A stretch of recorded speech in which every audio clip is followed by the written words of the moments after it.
Welcome to Hockey Wiz Talks podcast. Today I'll be talking about centers to trade for and add in fantasy hockey. In this podcast, I talk about centers to trade for and add in fantasy hockey. Centers to trade for in fantasy hockey. Evgeny Malkin. Evgeny Malkin is currently still on long-term IR, but he is inching closer to a return, and when he finally does return, he should be a reliable player to own in fantasy. Trade for Malkin while his value is low. Sean Couturier. Sean Couturier has had a slow start to the season. He has 6 goals, 11 assists, 5 power play points, 238 faceoff wins, and was a -6 so far this year. Couturier is currently on IR with COVID, but when he comes back, I expect him to have a strong second half of the season. Trade for him while his value is low. Tyler Sagan. Tyler Sagan has had a slow start to the season with 8 goals, 12 assists, 4 power play points, 158 faceoff wins, and is a -9. Sagan will eventually heat up, so trade for him while his value is low.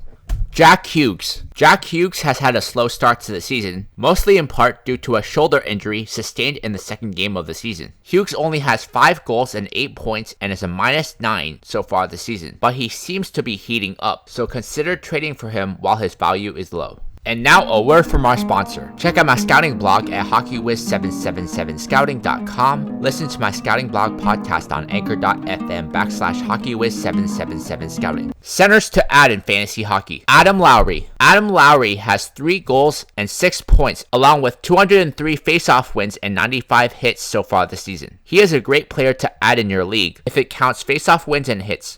Colton Sissons. Colton Sissons is currently on the COVID list right now, but he is a player you can add once he's ready to return to the lineup, because he is a player that gets all the stats around the board and can be played as center and right wing. Paul Stastny. Paul Stastny has 2 goals, 4 assists, and is a +5 in the last month of the season. Stastny is eligible to be used at left wing and center, which makes him a solid add for deep leagues. Nick Bonino. Nick Bonino has 5 goals and 215 faceoff wins so far this season. He is a flex player who can be used at center and right wing, which makes him very valuable in a league that counts faceoff wins. Check out my hockey blog at hockeywiztalkshockey.blogspot.com. Follow me on Facebook and Instagram at hockeywiz777. Center transaction tips. Trade for injured players or players on COVID list. Trade for players with slow starts, and trade for slumping players. Add centers who can fill garbage categories such as faceoff wins, hits, and blocks. Add centers on hot streaks. In my next podcast, I talk about wingers to trade for and add in fantasy hockey.